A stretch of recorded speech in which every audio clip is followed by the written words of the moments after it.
죄와 사랑의 아차부.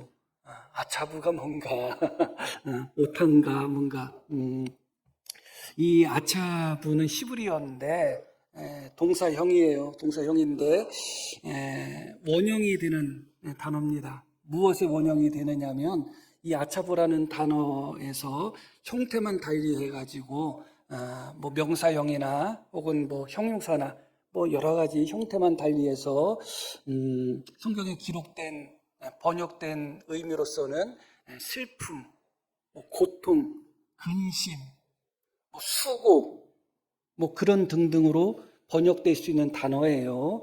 그래서 제가 오늘 아차부라고 말씀드릴 때 아차부 하면 아차 하지 마시고 그것이 바로 슬픔, 근심, 고통, 고생, 수고 그렇게 번역되는 단어다 생각하시고 오늘 본문 속에서 나오는 단어들이 사실은 아차부를 원형어로 하는 단어들입니다. 그래서 똑같은 단어가 기록되었다 그렇게 생각하시고 다시 한번 말씀드립니다. 아차부 할 때 어떻게 이해하시면 된다고요?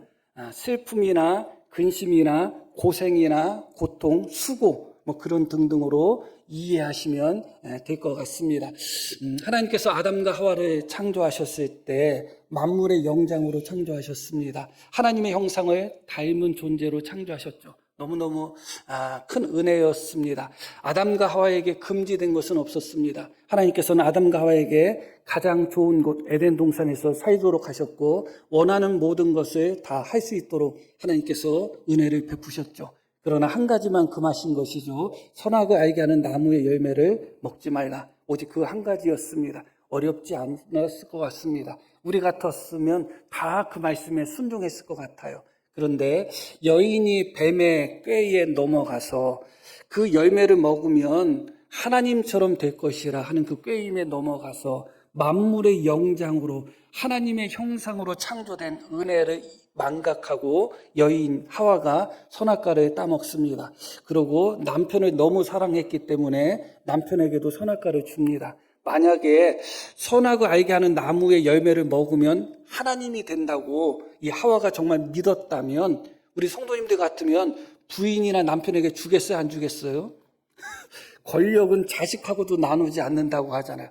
어쩌면 나 혼자 하나님이 돼야지 하는 욕심으로 남편에게 안 줄 수도 있었는데 남편은 너무 사랑했는데 그놈의 사랑 때문에 아담도 같이 망했죠. 여하튼 그 아담에게 남편에게 선악과를 줍니다. 남편도 같이 먹었죠.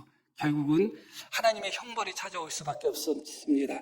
하나님이 금지하신 선악과를 먹은 순간 인간에게는 죽음이라는 형벌이 찾아올 수밖에 없었습니다. 그러나 죽음도 사실은 하나님의 은혜라는 것을 우리는 알 필요가 있어요. 그리고 죽음만 인간들에게 주어진 것이 아니라 수고와 고생과 고통이 주어졌습니다. 그것이 바로 아차부라는 단어인 것입니다. 자, 우리 한번 창세기 3장 15절, 16절 말씀 한번 보겠습니다.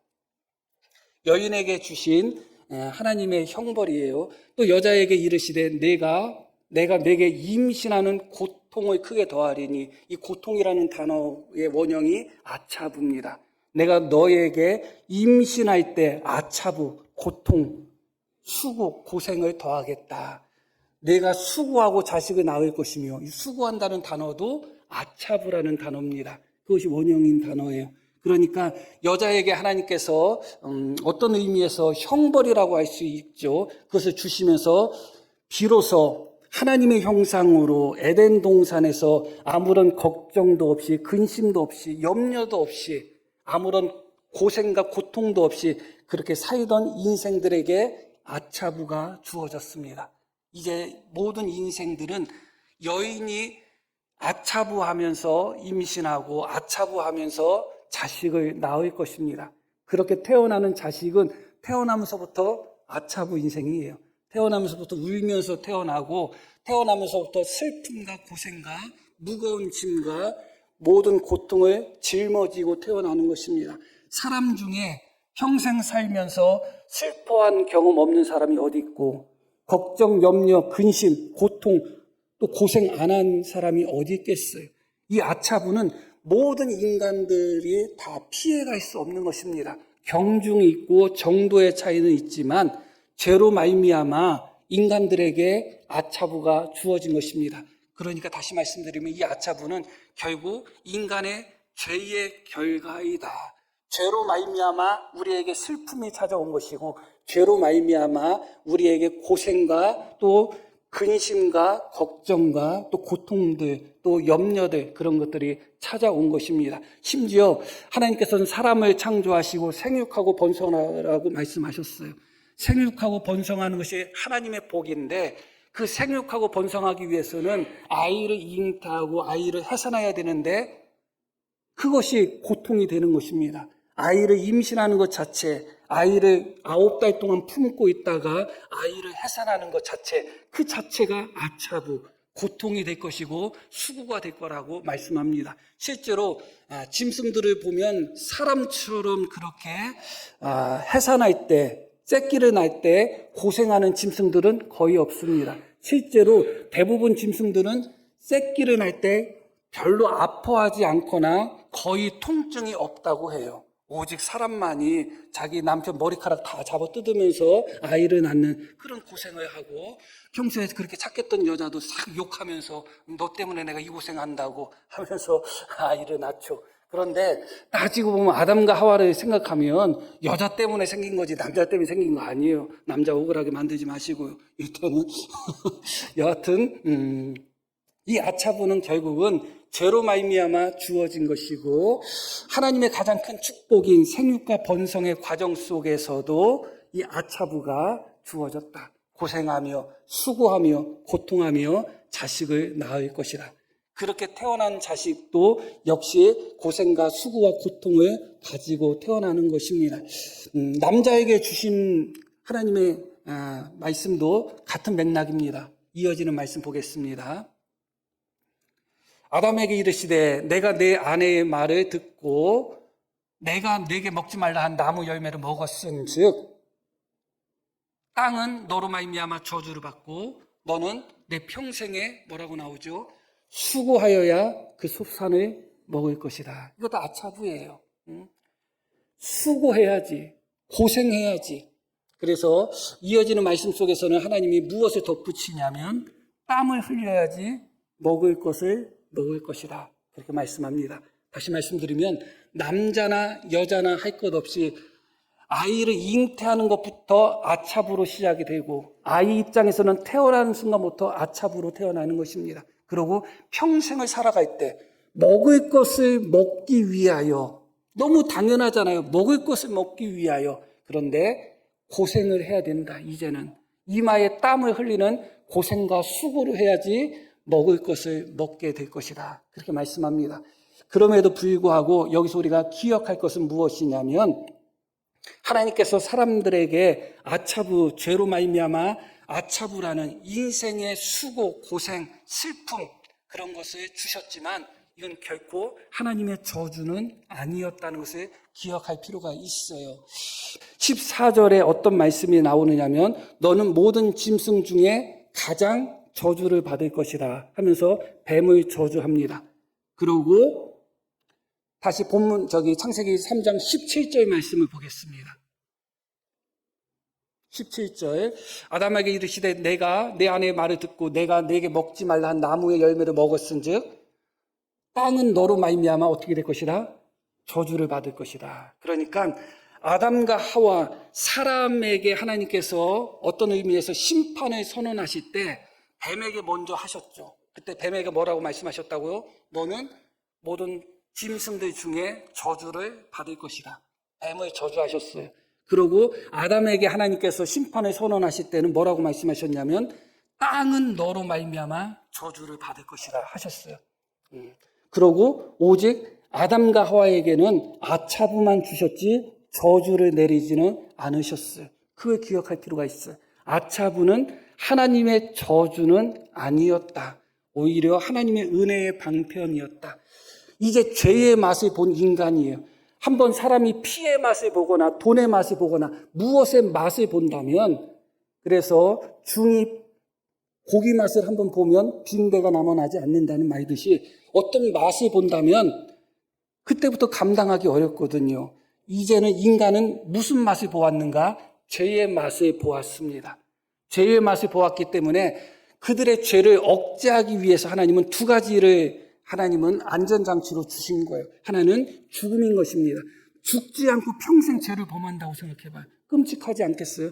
또 하나는 수고와 고생이에요. 시간 남고 돈 남고 건강 남으면 못된 짓거리밖에 하지 않습니다. 먹고 살기 위하여 땀 흘리고 먹고 살기 위하여 수고하고 고생하다 보면 그만큼 죄에서 멀어지는 삶을 살게 되죠. 그래서 사실은 하나님이 인생에게 주신 아차부는 저주가 아니라는 것을 먼저 기억할 필요가 있습니다. 하나님의 은혜라는 것을 기억할 필요가 있어요. 그것을 우리가 또 어떻게 알 수 있는가? 그것은 이렇게 하나님께서 인생들에게 아차부라는 그런 무거운 짐을 주신 후에 벗고 있는 무화과 잎으로 치마를 만들었던, 그건 너무나 불완전하죠. 그런 아담과 하와에게 하나님이 가죽옷을 지어 입히는 장면이 바로 이어서 나옵니다. 그러니까 결코 하나님께서 인간을 저주하신 것이 아님을 우리는 분명히 알 수 있습니다. 저주하셨다면 저주한 인간에게 왜 하나님께서 그들이 벌거벗었다고 해서 염려하고 걱정하며 그들을 위해서 가죽옷을 지어 입히시겠어요? 하나님의 사랑은 여전히 인간들에게 남아있는 것이고 그들을 향한 아차부는 하나님의 저주는 분명히 아니었다. 우리가 예레미야애가 3장 말씀 속에서도 그 부분을 발견하게 되는데 사람이 고생하게 한 것, 그것은 하나님의 본심이 아니라고 말씀이 나옵니다. 주께서 이 인생으로 고생하게 하시며 근심하게 하심은 본심이 아니시다. 아담과 하와가 죄를 범했을 때 그들에게 아차부를 주신 것은 니네 하나님처럼 되려고 내 명령에 불순종했으니까 지금부터 아차부, 아주 개고생하는 인생 살아. 그런 마음으로 하나님께서 인생들에게 아차부를 주신 것이 아니다. 주께서 인생으로 고생하게 하시며 근심하게 하심은 하나님의 본심은 결코 아니다. 다시 말씀드리면 우리에게 주신 아차부, 슬픔이나 고생이나 걱정이나 혹은 인생의 수고, 그런 모든 것들은 사실은 하나님의 저주가 아니라는 것을 먼저 기억하고 그것을 우리에게 주신 것이 하나님의 본심이 아니라는 것을 또한 우리는 기억할 필요가 있습니다. 그렇게 인생들은 처음 창조되었을 때 하나님의 형상으로 창조된 인간들, 생육하고 번성하라는 복을 받았던 그런 인생들이 어느 순간부터 죄로 말미암아 아이를 잉태하고 아이를 출산하는 것 자체가 아차부가 되었고 그 아이는 태어나면서부터 살아가는 삶 자체가 아차부가 되어서 수고하고 고생하고 땀을 흘려야지 먹을 것을 먹게 될 것이라고 말씀하셨습니다. 그럼에도 불구하고 창세기 5장에 가면 사람들이 한 900살 이상 살아요. 대부분 900살 이상 살면서 몇 살에 아이를 낳고 몇백 년 동안 살면서 아이를 낳고 죽었더라 하는 말씀들이 쭉 나오죠.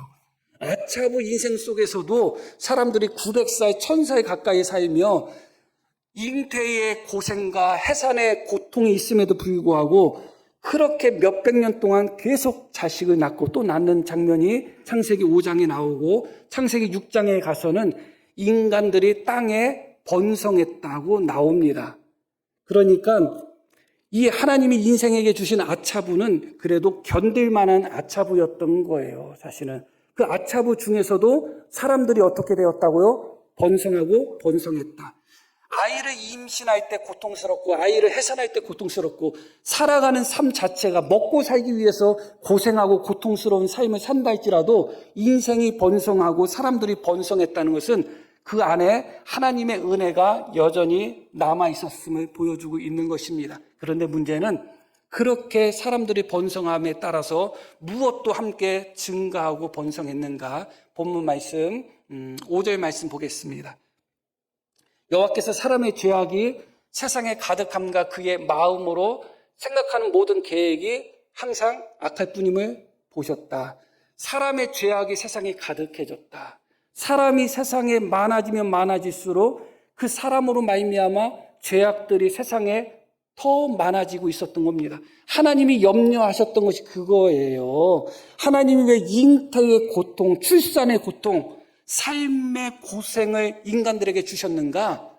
죄를 억제하기 위한 하나님의 은혜의 방편이었는데 어느 순간 보았더니 사람들이 너무너무 많아지고 번성했는데 결과적으로 사람의 번성의 그 결과는 무엇이었는가? 세상의 죄악들이 가득하게 되었다는 것입니다. 이 죄악의 모습이 6장 11절 말씀에 잘 나옵니다. 11절 말씀 볼게요. 그때에 온 땅이 하나님 앞에 부패하여 포악함이 땅에 가득한지라. 이어지는 말씀. 하나님이 보신즉 땅이 부패하였으니 이는 땅에서 모든 혈육 있는 자의 행위가 부패하였다. 다시 11절 말씀 봅니다. 사람의 죄악이 세상에 가득하게 되었는데 그 죄악을 두 가지로 표현하고 있습니다. 부패와 포악이라는 단어로 표현하고 있어요. 이 포악이라는 단어는 폭행, 살인, 강도 그런 의미들이 담겨 있는 거예요. 그러니까 서로가 서로를 향하여 폭행과 폭력과 살인, 강도, 간음 그런 일들이 세상에 가득하게 된 것입니다. 그 부패하다는 것은 스스로 부패하게 만들었다는 의미인데 이 단어의 다른 뜻은 멸망시킨다 혹은 망하게 만든다 그런 의미예요. 그러니까 스스로 자기들의 삶을 부패하게 만들었다는 겁니다. 스스로 인간들의 삶을 스스로 멸망시키고 있었다. 그들의 모습은 어떤 모습이었다? 포악으로 살인, 강도, 강간, 폭력 이런 것들이 난무했다는 것입니다. 다시 앞부분으로 돌아가서 말씀을 드리면 죄로 말미암아 인생들은 아차부를 가지고 태어납니다.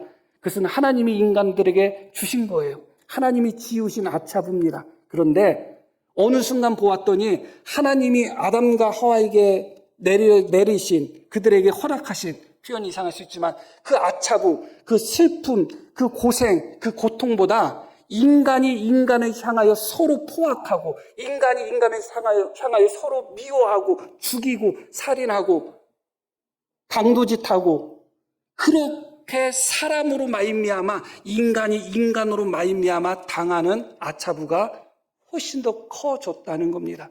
하나님이 우리에게 원래 우리의 죄로 말미암아 우리의 죄를 하나님께서 경감시키고 완화시키기 위한 수단으로서 아차부를 주셨는데 하나님이 주신 아차부는 인간이 인간에게 행하는 아차부에 비해서는 아무것도 아니었다는 거예요. 오히려 하나님으로 말미암아 우리에게 주어진 슬픔, 염려, 고생, 수고보다 사람으로 말미암아 당하는 슬픔과 고생과 괴로움이 훨씬 더 커졌다는 겁니다. 우리는 태어나면서부터 아차부 인생으로 태어나잖아요. 서로가 서로를 불쌍히 여기는 마음이 있어야 되잖아요. 나만 고생하고 다른 사람은 아주 고생 없이 배불리 아무 걱정 없이 염려 없이 편하게 사나요? 그렇지 않습니다. 정도의 차이가 있지만 다 불쌍해요. 따지고 보면. 그런데 서로가 아차부 인생인 것을 생각하며 서로가 서로를 불쌍히 여기고 서로가 서로를 아끼고 사랑하며 그렇게 공동체로서 인간들이 서로 살아가야 되는데 그렇지 않았어요.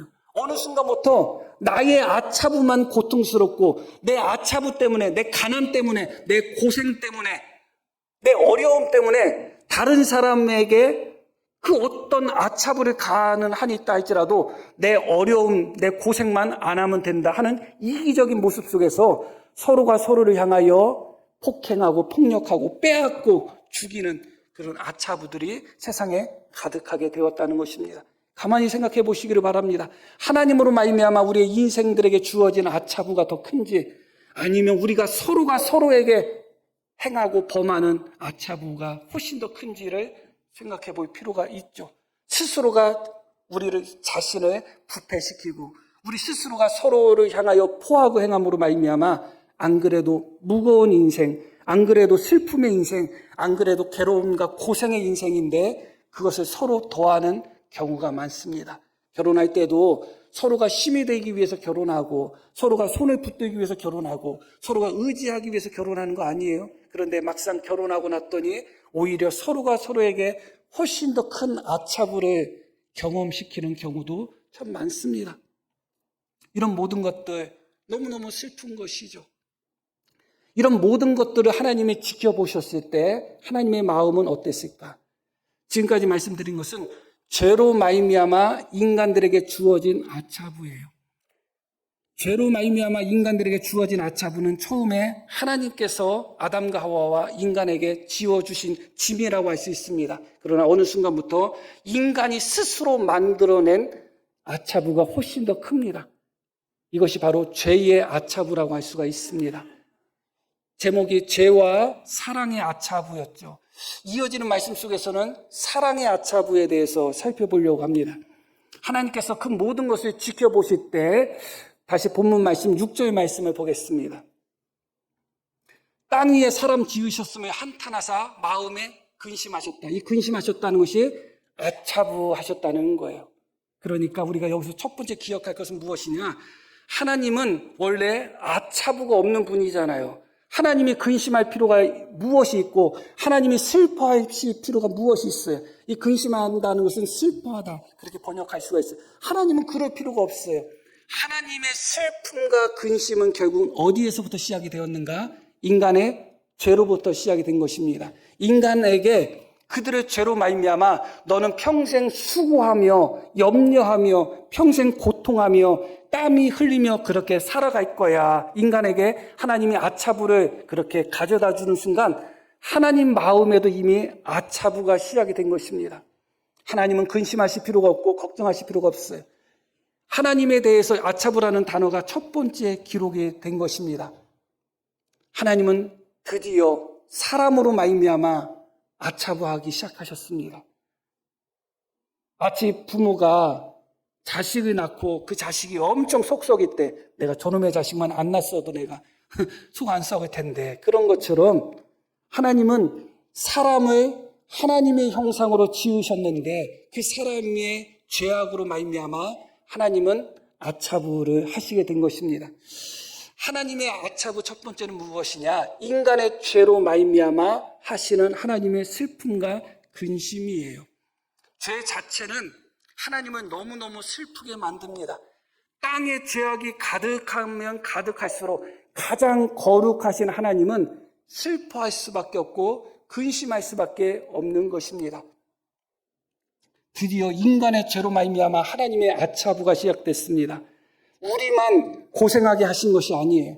우리의 죄 때문에 우리는 우리 죄 때문에 고생하지만 그런 우리의 죄악 때문에 하나님은 괜히 아차부하시는 겁니다. 어떻게 보면 하나님의 슬픔이 더 크고 하나님의 근심이 더 크다는 것만 우리가 기억하면 되겠습니다. 그런데 하나님의 아차부는 인간의 죄로 말미암아 경험하시는 아차부로만 끝나지 않습니다.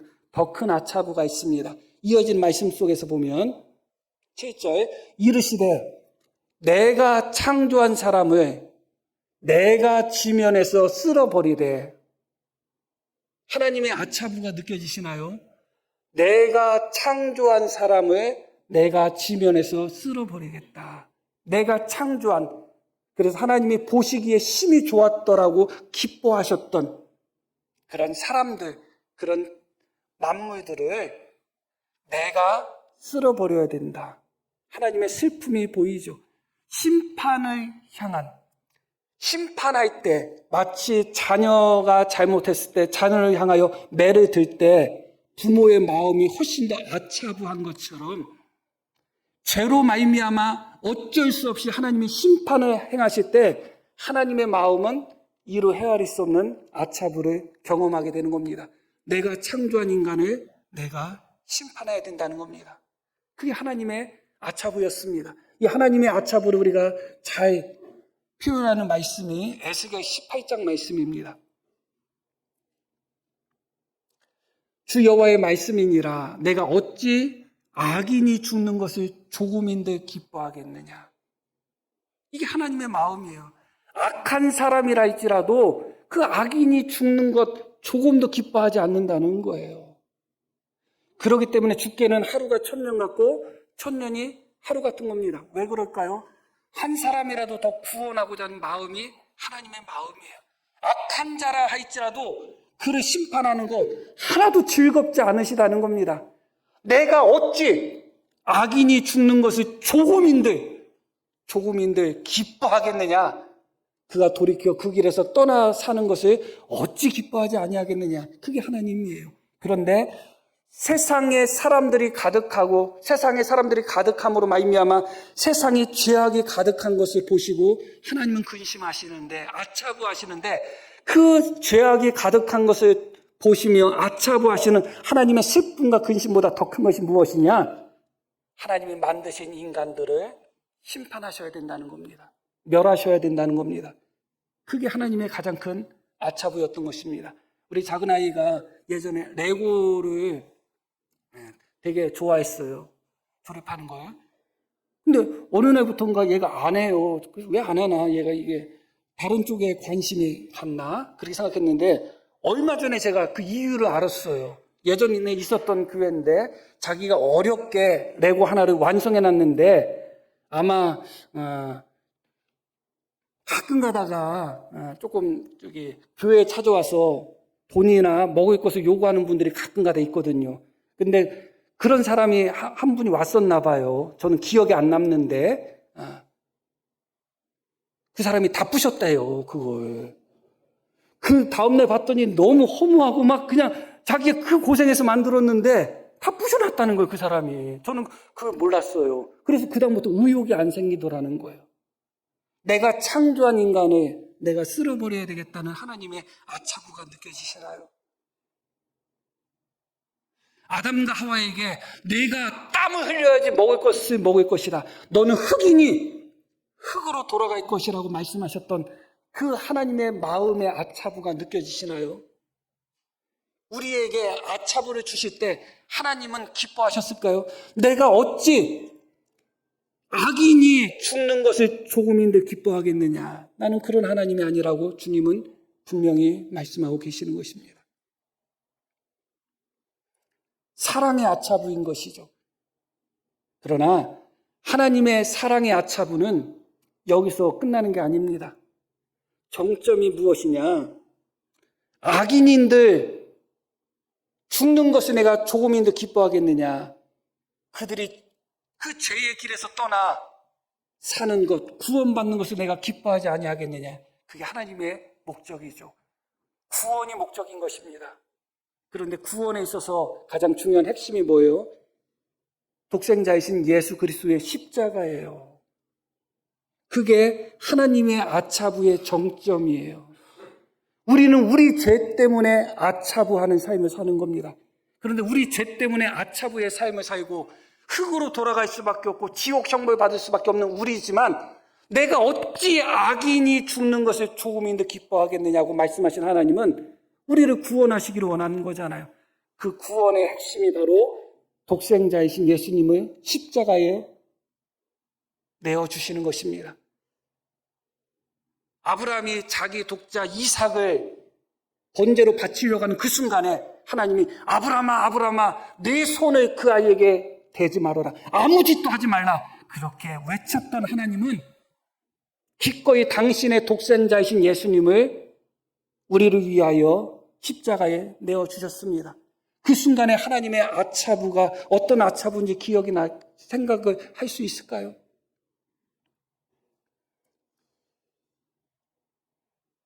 누가복음에 보면 어린 예수님이 예루살렘 성에 방문했다가 시므온이라는 사람에게 예언의 말씀을 듣는 장면이 나와요. 그때 시므온이 마리아에게 뭐라고 말씀하셨냐면 칼이 내 마음을 찌르는 듯한 고통을 경험할 것이다. 그렇게 이야기했습니다. 마리아가 예수님을 출생할 때 잉태의 고생, 수고, 출산의 고통이 있었겠죠. 그런데 그것은 아무것도 아니에요. 마리아가 육신의 아들이신 예수님이 십자가에 못 박혀 죽는 것을 볼 때 칼이 그 마음을 찌르는 듯한 고통을 마리아는 느낄 것입니다. 그런데 그것은 하나님이 독생자이신 예수님을 십자가에 못 박을 때 느끼는 고통을 잠깐 보여주시는 말씀인 것입니다.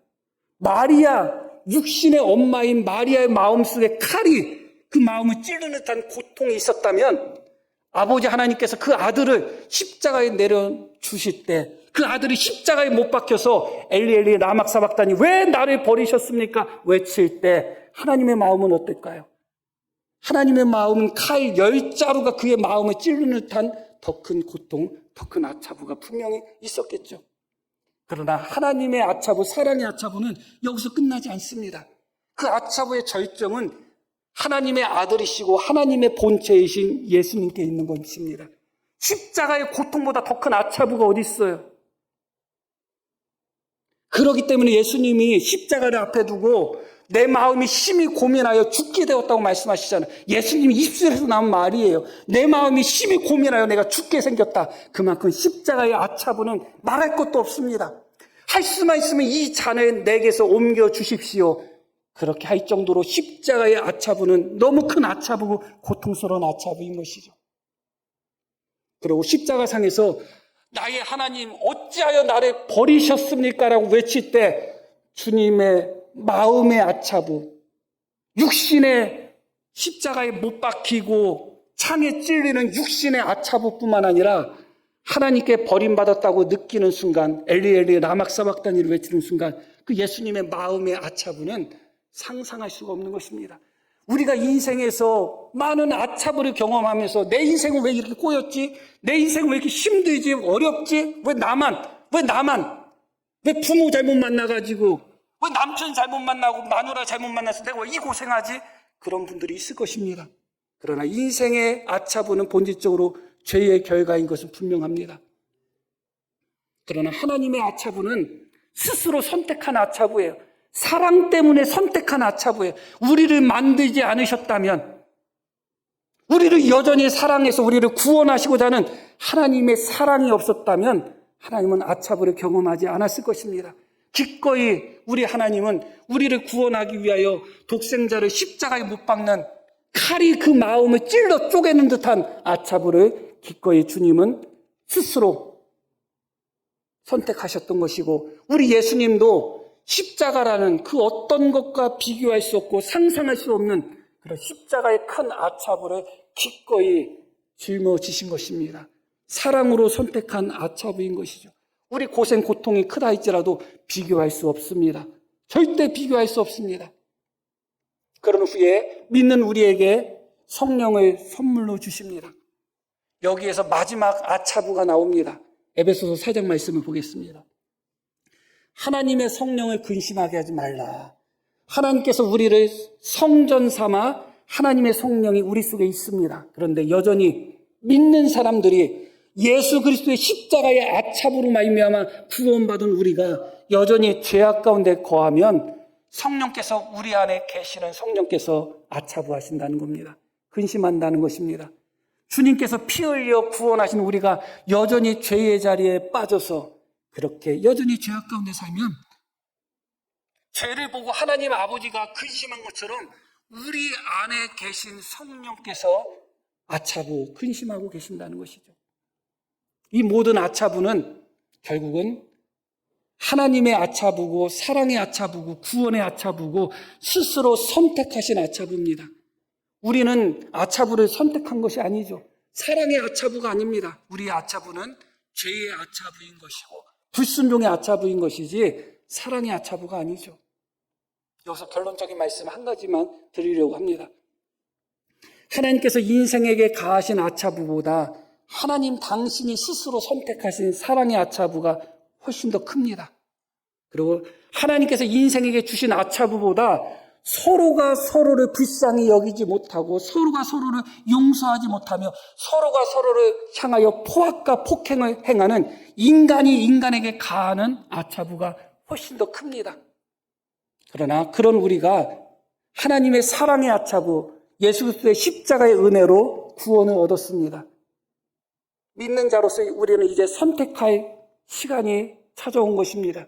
여전히 죄로 말미암아 경험하는 아차부, 그런 삶을 살아갈 것인지 아니면 기꺼이 하나님이 우리를 사랑하여 경험하시고 스스로 선택하신 사랑의 아차부, 예수님이 우리를 구원하시기 위해 스스로 선택한 그런 은혜의 아차부, 그 아차부를 선택할 것인지, 성도를 사랑하고 서로 사랑하며 서로 용서하고 서로 섬기고 서로 봉사하고 서로 아끼는 과정 속에서 고생하고 수고하는 그런 아차부를 우리가 선택하고 살아갈 것인지, 아니면 여전히 죄악 가운데 내 욕심만 차리면서 죄의 아차부 속에서 살아갈 것인지, 이제 믿는 자로서의 선택할 시간이 된 것입니다. 사랑의 아차부를 경험한 우리로서, 사랑의 아차부로 구원받은 우리로서 이제는 방향을 바꾸셔서 사랑의 수고가 있고, 사랑의 헌신이 있고, 사랑의 눈물이 있고, 사랑의 슬픔이 있고, 사랑의 고생이 있는 그런 참된 아차부의 모습이 우리 속에 나타나기를 간절히 소망합니다. 자, 우리 들으신 말씀 기억하며 함께 기도하시겠습니다.